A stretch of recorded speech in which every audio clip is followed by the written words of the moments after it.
X-rays in the form of lines. In the form of lines. उसमें continuously X-rays आ रही थी, लेकिन इसमें किस शेप में आएगी? लाइंस में। ऐसे लाइंस में आएंगे एक्सरेज, तो इसको बोलते हैं characteristic X-ray spectrum. And X-ray spectrum which consists X-rays in the form of lines, उसको क्या बोलते हैं? Characteristics X-ray spectrum. बता दीजिए, what is characteristic X-ray spectrum? X-ray spectrum which consists of X-rays in the form of lines, उसको क्या पढ़ेंगे? Characteristic X-ray spectrum. Characteristic X-ray spectrum याद रखना। अब इसी का ऑरिजिन समझाऊंगा मैं, origin of characteristic X-ray spectrum. Origin, इसका ऑरिजिन बहुत ही इंपॉर्टेंट है अंडरस्टैंड करने के लिए। सबसे पहले डायग्राम में बनाऊंगा, ये है न्यूक्लियस, ये न्यूक्लियस है, सब अंडरस्टैंड करना। न्यूक्लियस के अराउंड होते हैं शेल्स, ये है के शेल, के के बाद एल, एल के बाद एम, एम के बाद एन और डी है। आप देख लीजिए, आप सबको पता है जो के शेल है इसमें 2 इलेक्ट्रॉन्स हैं, मान लीजिए ये 2 इलेक्ट्रॉन्स, फिर इसमें 4 है या इसके बाद भी इलेक्ट्रॉन्स है, हर किसी ऑर्बिट में इलेक्ट्रॉन्स है। लेकिन मैं समझा रहा हूं कैरेक्टरिस्टिक एक्सरे स्पेक्ट्रम, ये अंडरस्टैंड करना। ये मैंने एटम समझाया, ये एटम की शेप। अब किसका एटम है? या कॉपर का, या टंगस्टन का, या अब देखो यहां से कौन आता है?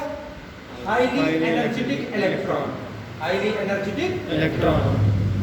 ये किसके साथ स्ट्राइक करने जा रहा है? टारगेट के, किसके साथ? Target atom. टारगेट एटम, ये समझाया मैंने। समटाइम्स क्या करता है? ये पेनिट्रेट करता है शेल्स को। हाईली एनर्जेटिक इलेक्ट्रॉन किसको पेनिट्रेट करता है? टारगेट एटम, टारगेट एटम के शेल्स को।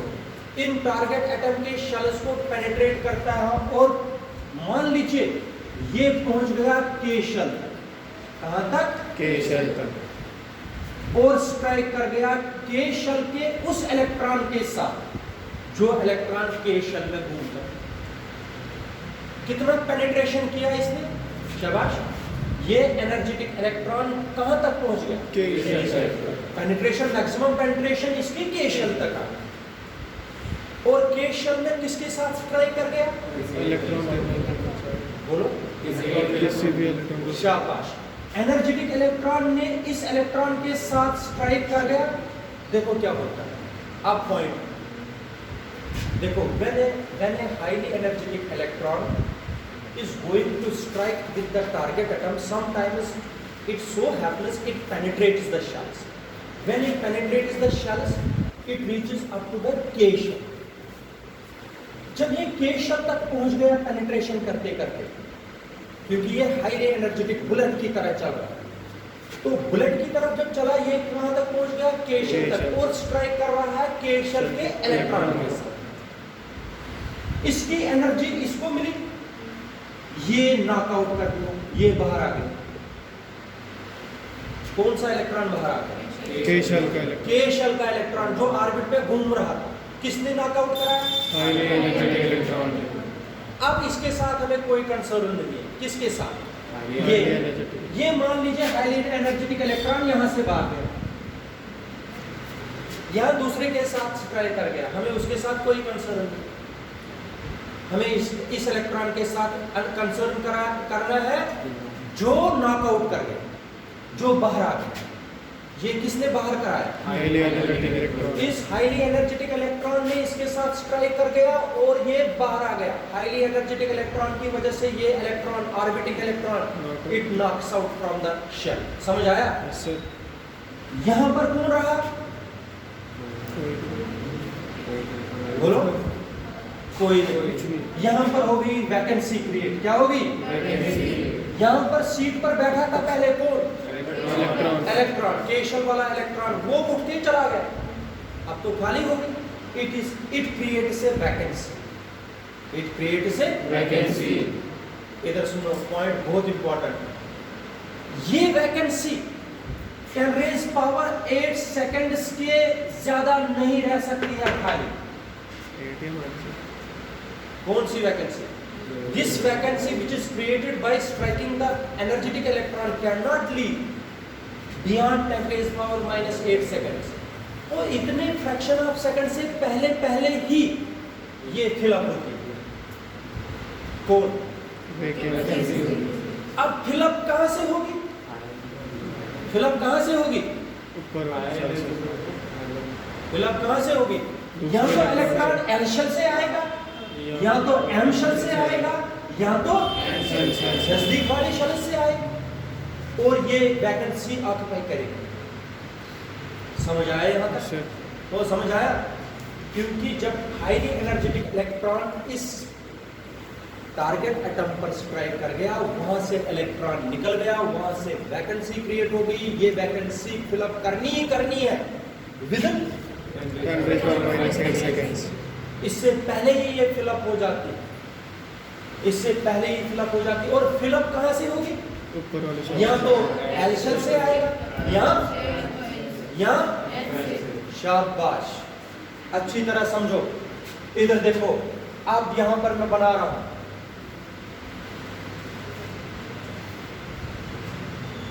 ये होगी के एल एम एन ओ। आप खुद बता देना, मैंने कल पढ़ाया हुआ है, परसों मैंने वो पढ़ाया हुआ है। जब इलेक्ट्रॉन जंप करता है हायर ऑर्बिट से, ये लूज क्या करता है? That lose of energy is in the form of photons. पता है ना? शाबाश। इधर देखो, ये वैकेंसी क्या करनी है? Fill up within 10 raised power minus 8 seconds। it can be filled by jumping an electron either from L shell or M shell मगर किस पर सारे आएंगे? K K पर जरूर। शाबाश बेटा। If the electron jumps from K shell to L to K K, L to K L to K or it is filled from M to K it is filled from M to K। then when electron jumps from L to K it is called K alpha line। क्या बोलते हैं इसको? K alpha line। क्या? जब L to K मैं बताऊंगा। If this vacancy is filled by an electron, if this vacancy is filled by electron by jumping from L shell L shell to K shell then it is called K alpha line। It is called K alpha line। If it is filled by the electron jumping from M shell M shell to K shell then it is called K beta line। Then it is called K beta line। Rahul इधर देख। If it is filled by if this vacancy is filled by the electron jumping from M shell then it is called K gamma K line। gamma K gamma line। and K alpha, K beta and K gamma it is called K series। क्या बोलते हैं इसको? K series। ये जो lines बन रही है it is called characteristic X-ray spectrum. क्या बोलते हैं इनको? Characteristic किस शेप में बन रही है? lines लाइन्स में। इनको बोलते हैं के सीरीज और इन्हीं लाइन्स को बोलते हैं कैरेक्टरिस्टिक एक्स-रे स्पेक्ट्रम। अब मुझे समझाने की कोई जरूरत नहीं है। अगर ये इलेक्ट्रॉन अब ये तो मैक्सिमम पेनिट्रेशन हुई थी इसकी, ये जरूरी है कि यहाँ तक पहुंचेगा? हो सकता है यहाँ तक ही पहुंचा था। वैकेंसी किस में क्रिएट की थी? L shell. अगर एल शेल में वैकेंसी क्रिएट हुई थी तो इलेक्ट्रॉन कहाँ से आ सकता था? M से एम से आ सकता था, एन से आ सकता था, या समझ आया? शाबाश बेटा। अगर वैकेंसी क्रिएट हुई थी किस शेल में? L एल शेल में। इलेक्ट्रॉन कहाँ से जंप करना था? M से एम से करना था, फिर N से एन से करना था, फिर और इसको क्या बोलते हैं? एल अल्फा, एल बीटा और इस सीरीज को बोलते हैं एल सीरीज। क्या बोलते हैं? L series this series is called L series। समझ आया? ऐसे स्पेक्ट्रम को बोलते हैं Characteristic X-ray spectrum. इसी तरीके से हम कौन कौन सी सीरीज बना सकते हैं? M series, N series, O series respectively. ऐसे स्पेक्ट्रम को बोलते हैं, शाबाश, Characteristic X-ray spectrum. Characteristic X-ray Spectrum. समझ आया कि नहीं? तो ये था बेटा हमें सब यूनिट फर्स्ट। यहाँ पर हमें एटम्स खत्म होता है और यहाँ से अब न्यूक्लियस, ठीक है? यहाँ से क्या होगा शुरू बेटा? Nucleus. न्यूक्लियस। न्यूक्लियस का प्लूरल है Nuclei. ये कल आप लोगों को मैंने सेंड भी किया था, आज पूरा समझाया। तो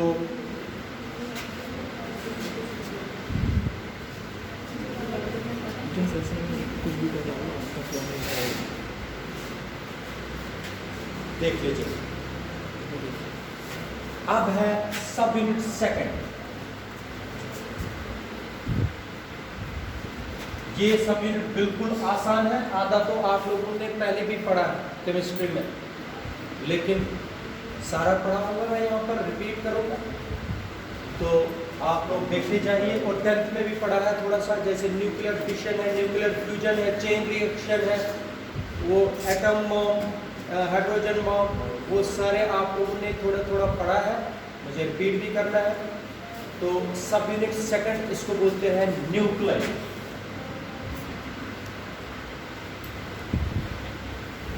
अब पहले कुछ डेफिनेशन आएंगे वो पढ़ेंगे, फिर हम सबसे पहले आएगा एटॉमिक न्यूक्लियस। एक एक करके पढ़ाऊंगा सारी डेफिनेशन। एटॉमिक न्यूक्लियस के बाद मैं पढ़ाऊंगा एटॉमिक नंबर,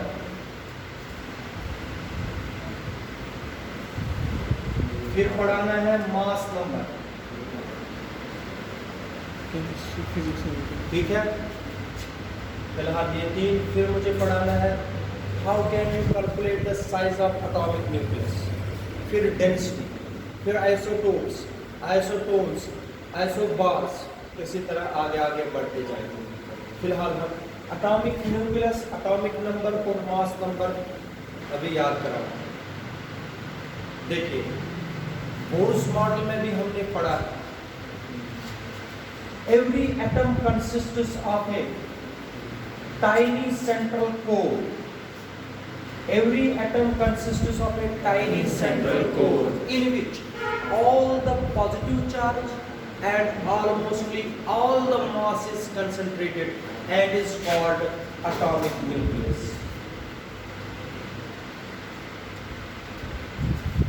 हर किसी एटम में एक सेंट्रल कोर होता है जिसमें सारा पॉजिटिव चार्ज और सारा ऑलमोस्ट 99.9% मास इसी में कंसंट्रेट होता है और इसको बोलते हैं एटॉमिक न्यूक्लियस। लेकिन जो मुझे आप लोगों को इसके बारे में बताना है वो समझे। न्यूक्लियस में दो किस्मों के पार्टिकल्स होते हैं। कितने किस्मों के? दो किस्म। एक होता है प्रोटॉन्स और एक होते हैं न्यूट्रॉन्स। प्रोटॉन्स और न्यूट्रॉन्स रहते हैं न्यूक्लियस में, इलेक्ट्रॉन तो बाहर होता है। इलेक्ट्रॉन क्या होता है? बहुत ही इंपॉर्टेंट पॉइंट समझने हैं, आगे इसी पर बेस होगा। न्यूक्लियस में कौन कौन सी चीजें रहते हैं? प्रोटॉन्स और न्यूट्रॉन्स। प्रोटॉन्स का चार्ज होता है पॉजिटिव, न्यूट्रॉन का चार्ज होता है neutral, it has zero charge, इसका चार्ज ही नहीं होता, ये न्यूट्रल होता है। Positive plus zero is positive, nucleus is positively charge. Nucleus क्या होता है? Positively charge. हाँ, याद रखना। इलेक्ट्रॉन होता है नेगेटिवली चार्ज। इलेक्ट्रॉन क्या होता है? Negatively charge. बात सुनिए, अगर मैं आप लोगों को कार्बन 614 वाला लूंगा, 612 आइसोटोप है कार्बन का, 614 अगर मैंने ले लिया, इधर समझिए सारे आप में से 6 क्या है इसका? Atomic number. एटॉमिक नंबर, क्योंकि एटॉमिक नंबर भी मैं समझाऊंगा इसके बाद। एटॉमिक नंबर है 6। क्या है? 6। एटॉमिक नंबर हम Z से रिप्रेजेंट करते हैं। किससे? Z। Z होता है एटॉमिक नंबर और इसका एटॉमिक नंबर है 6। 14 है इसका मास नंबर। क्या है? मास नंबर है 14 और इसको रिप्रेजेंट करते हैं A से। इससे A से। और इसका 40। इधर समझिए, जितना एटॉमिक नंबर होता है, जितना एटॉमिक नंबर होता है उतने ही प्रोटॉन्स न्यूक्लियस में होते हैं। इसका मतलब कार्बन के न्यूक्लियस में कितने प्रोटॉन्स हैं? 6 प्रोटॉन जरूर। और 6 प्रोटॉन, एक प्रोटॉन का चार्ज है +E। एक प्रोटॉन का चार्ज क्या है? +E। 6 प्रोटॉन्स का चार्ज क्या होगा? +6E। +6E। याद रखना बेटा, जितने प्रोटॉन्स न्यूक्लियस के अंदर होंगे उतने ही इलेक्ट्रॉन्स न्यूक्लियस के बाहर होते हैं शेल्स में। मेरी बात समझो, न्यूक्लियस के अंदर कितने प्रोटॉन्स हैं? There are 6 protons in case of carbon 614 inside the nucleus. The charge of 1 proton is +E, therefore charge of 6 protons is +6E। शाबाश। कितने इलेक्ट्रॉन्स इसके बाहर होंगे? 6। एक इलेक्ट्रॉन का चार्ज है -E। 6 प्रोटॉन, 6 इलेक्ट्रॉन्स का -6E। Total charge of the atom is 0। याद रखना, ये जरूरी आप लोगों को समझना है। पूरे एटम का चार्ज क्या होगा? 0। न्यूक्लियस का चार्ज क्या होगा? पॉजिटिव।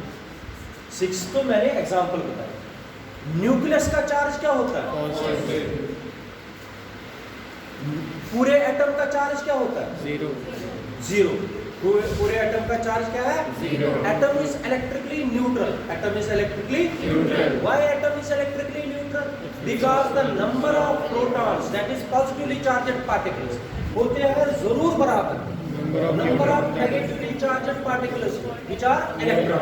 प्रोटॉन नंबर और इलेक्ट्रॉन नंबर क्या होते हैं? बराबर। प्रोटॉन नंबर और इलेक्ट्रॉन नंबर क्या होते हैं? इसलिए atom is electrically neutral but the charge of nucleus is always positive. शाबाश। न्यूक्लियस में कितने प्रोटॉन्स होते हैं? जितना उसका एटॉमिक नंबर होगा, जितना उसका एटॉमिक नंबर होगा। अब एक और चीज है न्यूक्लियस में, और एक चीज है, वो कौन है? न्यूट्रॉन। न्यूक्लियस में एक और चीज पार्टिकल है, वो कौन है? न्यूट्रॉन। न्यूट्रॉन का तो चार्ज नहीं, लेकिन पार्टिकल है, उसका मास है। इधर सुनिए, अगर proton, the number of protons and number of neutrons, the number of protons and number of neutrons present inside the nucleus, इनको दूसरा नाम भी बोलते हैं। एक चीज आप लोगों को पहले मैं बताऊंगा, यहाँ पर जो न्यूक्लियस में रहने वाली चीजें होती है, हम इंडिया में रहते हैं तो हमें क्या बोलते हैं? इंडिया। न्यूक्लियस में रहने वाली चीजों को, न्यूक्लियस में रहने वाले पार्टिकल्स को बोलते हैं न्यूक्लियॉन्स। क्या बोलते हैं? न्यूक्लियॉन्स। न्यूक्लियॉन्स किनको बोलते हैं? न्यूक्लियस। न्यूक्लियस में रहने वाले पार्टिकल्स कौन कौन सा रहता है? Proton, protons and neutrons. Protons and neutrons are called nucleons. Nucleons. क्या बोलते हैं इनको? न्यूक्लियॉन्स। अब जो प्रोटॉन है पॉजिटिवली चार्जड पार्टिकल है, न्यूट्रॉन क्या है? Neutral. Neutron negatively charged particle है, न्यूट्रल। न्यूट्रॉन क्या है? न्यूट्रल। न्यूट्रल। अब आप लोगों को एटम के साथ नहीं है, हमें डील करना है न्यूक्लियस के साथ। अब मुझे बताओ, न्यूक्लियस का चार्ज क्या है? पॉजिटिव। न्यूक्लियस में कितनी पार्टिकल्स रहते हैं? 2। कौन कौन सा? न्यूट्रॉन्स। प्रोटॉन्स और न्यूट्रॉन्स। प्रोटॉन्स और न्यूट्रॉन्स को दोनों को क्या बोलते हैं? न्यूक्लियॉन्स। न्यूक्लियॉन्स कहाँ पर रहते हैं? न्यूक्लियस। प्रोटॉन का चार्ज क्या होता है? पॉजिटिव। न्यूट्रॉन का चार्ज क्या होता है? न्यूट्रल। ठीक है, इधर देख लीजिए, प्रोटॉन का मास होता है 1.67 into 10 raised 6 1.672 into 10 raised power -27 kg। ये किसका मास है? प्रोटॉन। न्यूट्रॉन का मास स्लाइटली डिफरेंट है, थोड़ा सा फर्क है। Neutron slightly heavier than proton, neutron is slightly heavier than proton 1.674 into 10 raised power minus 27 kg। ये याद रखना, न्यूट्रॉन का मास कितना होता है 1.674 और इसका 1.672 इलेक्ट्रॉन का मास तो अलग है। शाबाश, 9.1 into 10 raised power minus 31 kg। वो तो इलेक्ट्रॉन का वो बाहर है, हमें उसके साथ डील नहीं करना है। इसको बोलते हैं एटॉमिक न्यूक्लियस। मैं फिर से बताता हूँ atomic nucleus. Every atom consists of a tiny central core in which all the positive charge and almost all the mass is concentrated and is called the atomic nucleus. There are two types of particles present inside the atomic nucleus. One is called proton, second one is called neutron, proton is positively charged particle, neutron is neutral, neutron is electrically neutral, therefore the charge of nucleus is positive, अच्छा, the mass of proton is 1.672 into 10 raised power minus 27 the mass of neutron is 1.674 into 10 raised power minus 27 raised power minus 27 kg। याद रखा बेटा। अच्छा, the protons and neutrons together inside the nucleus are called Nucleons, nucleons। याद रखा, nucleons बोलते हैं इसको। अब मैंने आप लोगों को बताया ये है एटॉमिक न्यूक्लियस। अब है एटॉमिक नंबर। क्या है atomic number, एटॉमिक नंबर? देख लीजिए किस तरीके से डिफाइन करना है। मैंने इससे पहले आप लोगों को बताया एटॉमिक नंबर होता है डिफाइन करने के लिए the total number of protons present inside the nucleus of an atom is called atomic number. What is atomic number? total number of protons present inside the nucleus, The total number of protons present inside the nucleus of an atom is called atomic number, atomic number atomic number is represented by Z, atomic number is represented by Z, जरा आप लोग मुझे बता दीजिए nitrogen 714 कितने proton है इसमें? 7, अच्छा, इसको बोलते हैं एटॉमिक नंबर। क्या बोलते हैं? atomic number, एटॉमिक नंबर क्या होता है? number of protons, The number of protons present inside the nucleus of an atom is called। मगर एक चीज मैंने आप लोगों को बताया इससे पहले, number of protons is always equal to number of protons, number of electrons, क्या प्रोटॉन नंबर और न्यूट्रॉन नंबर हमेशा सेम रहता है? जरूरी ना, जरूरी प्रोटॉन नंबर और न्यूट्रॉन नंबर हमेशा जरूरी सेम, लेकिन proton number and electron number is always. same, इसलिए आप लोग डिफिनेशन ये भी बता सकते हो, the total number of electrons revolving around the nucleus is also called atomic number, क्योंकि ये सेम है ना। बता दीजिए डेफिनेशन ऑफ एटॉमिक नंबर की, दो definition. total number of protons present Number of inside protons present inside the nucleus the nucleus of an atom is called atomic number, or number of electrons present inside the atom, the number of electrons revolving around the nucleus of an atom is called। अब atomic number से आप लोगों को क्या लगता है पता? Number of protons protons, और neutrons, इसमें कितने प्रोटॉन है? 7, नाइट्रोजन के न्यूक्लियस में कितने प्रोटॉन है? 7, नाइट्रोजन के एटम में कितने इलेक्ट्रॉन है? 7, 7। अब मगर ये तो पता ही नहीं लगा number of neutrons. Number of neutrons नहीं ना पता लगा भी लगा। वो मास नंबर के बाद बताओ। मास number,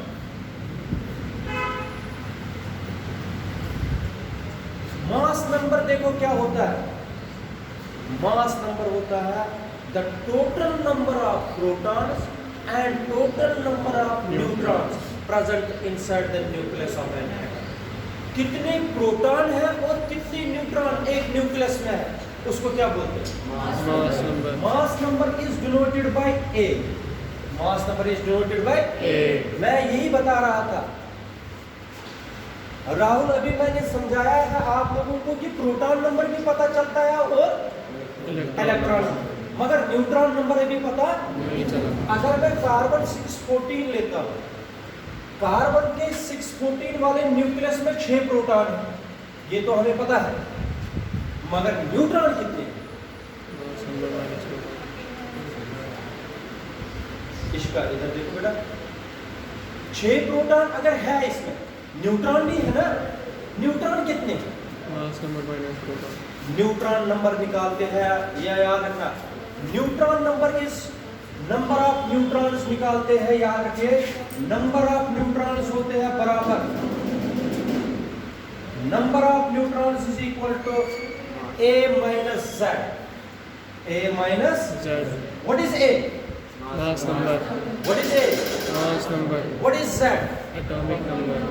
what is z, atomic number. What is a, mass number.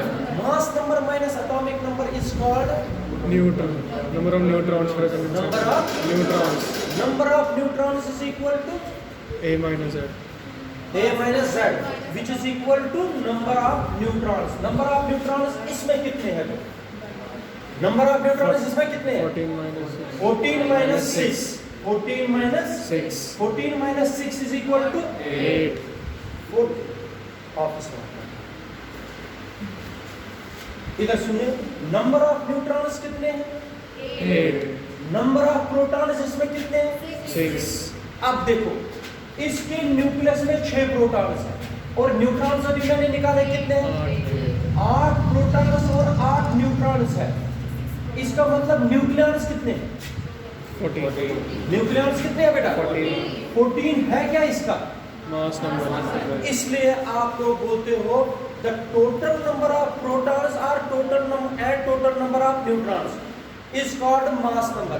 इसकी दूसरी डेफिनेशन देखो, the total number of nucleons, the total number of nucleons present inside the nucleus of an atom is also called mass number. mass number is denoted by A number of protons किससे निकालेंगे? Atomic number. Atomic number से। number of neutrons कैसे निकालेंगे? A minus Z। Mass number minus. Atomic number. जब आप लोगों को number of protons भी पता लग गया, नंबर ऑफ न्यूट्रॉन्स भी पता लग गया, तो आप लोग निकाल सकते हो उसका मास। अगर अब मैं आप लोगों को बोलता हूँ नंबर ऑफ प्रोटॉन्स है 8, नंबर ऑफ न्यूट्रॉन्स भी 8, तो मास नंबर कितना? 16। 16 किसका मास नंबर है? ऑक्सीजन का। ऑक्सीजन का। किसका है? ऑक्सीजन का। तो आप लोग निकाल सकते हो इस तरीके से, atomic number, mass number, number of neutrons, number of protons, number of electrons. और जब भी आप लोग यहाँ पर न्यूक्लियस में मैं आप लोगों को समझाऊंगा, कोई भी एलिमेंट की रिप्रेजेंटेशन जब देंगे वो देते हैं हम ऐसे x z a, ऐसे यहां पर लिखा जाता है एटॉमिक नंबर और यहां पर लिखा जाता है। अब इधर देखो बेटा, ये अगर मैं लिखता हूं कार्बन C614, 6 क्या बन गया इसका? 14 क्या बन गया? ये आपको खुद पता चलना चाहिए। यूरेनियम 92-235, तुम लोगों को खुद पता चलना चाहिए A क्या है इसमें, Z क्या है इसमें? A क्या है इसमें? 235। Z क्या है इसमें? 92। नंबर ऑफ प्रोटॉन्स क्या है? 92। नंबर ऑफ न्यूट्रॉन्स कितने?